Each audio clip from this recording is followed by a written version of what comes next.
ನಮ್ಮ ತಂದೆ ಜ್ಯೋತಿಷಿಗಳಾಗಿದ್ದರು, ನಮ್ಮ ತಾತ ಅವರು ಹನುಮಾನ್ ಸಾಧಕರಾಗಿದ್ದರು. ಈ ಥರ ನಮ್ಮ ಅಜ್ಜಿಯವರ ತಂದೆ ಅವರು ಕಾಳಿ ಉಪಾಸಕರಾಗಿದ್ದರು.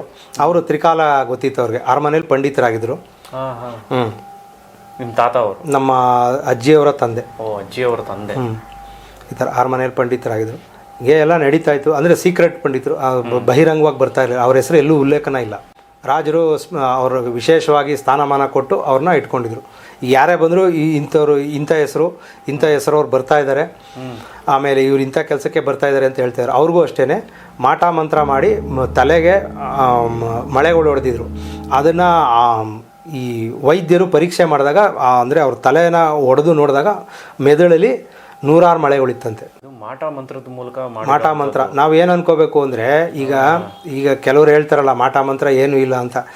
ಏನು ಮಾಡೋಕ್ಕಾಗಲ್ಲ.